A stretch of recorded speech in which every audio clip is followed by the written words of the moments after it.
in real estate, people always talk about curb appeal. So when I think about curb appeal, I'm on a tight budget, and you have to have vision for curb appeal. So where do you get ideas for curb appeal, and what is important to do? Is there a way to find that somewhere? Yeah. Dom, do you know? Yeah, HGTV, Google. Google. You can find everything on Google, but first impressions are everything, really. Whether you're selling your home or you're keeping your home and you just want it to look nice for your neighbors, for yourself, friends, family when they come over. And you can start with some really simple stuff. What? Dom, I know this is a big stickler of yours, so edging. Edging? What is that? Creating clean lines around your flower beds. It can help with two things. Keeping your mulch or whatever you use in your flower beds to keep it in. And also when you go to mow, less weed eating and all that annoying trimming that you have to do. That's high level of effort in maintenance. Well, like I know at our house, we have a small dog, so my wife doesn't want me to put chemicals on the yard to make our yard look so pretty. And so we had to compromise. Okay. So I talked her into let me do the front yard so it looks nice. In the backyard, we don't put anything on it. So that was our compromise. So from the front, when you drive by, it looks great.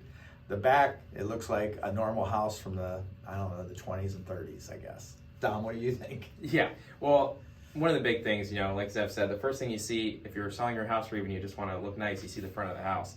So what I did at my place, instead of mulch, I do rock. It's become more popular. River rock? Yeah, river rock. Yeah, I see so I a do lot. a border of river rock around the whole property, and it makes it look a lot nicer when leaves get in it. I can just leaf blow them out. Don't have to worry about mulch just going everywhere, making and it doing nice it every nice. year, huh? And doing it every year. The crazy thing is, think about the front door for a second. You can take off the old storm door, you can paint your door. So, you buy some paint, you Paint the freshen it hardwood up. black. Right, you put a little wreath on it. Maybe you put a few flowers, depending on the season. You can always do little decor things. Matter of fact, I know someone in your family that makes a lot of decor things. Yep.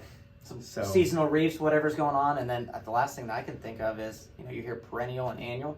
If I plant something that comes up every year and it's less planting and trimming stuff I got to do, I don't know about you, but I like less maintenance, baby. Simplify. Couldn't agree more. Dom, if we want to get a hold of you, they want to ask you some questions, how do they do that? Yeah, call or text me at 330-234-6204. Dom? 418-1535. 330-933-3258. You can call or text anytime. And if you want to know what it would be like working with us and our team, go check out some of our 5-star reviews. There's over 485 on there. It's DominicFonte.com.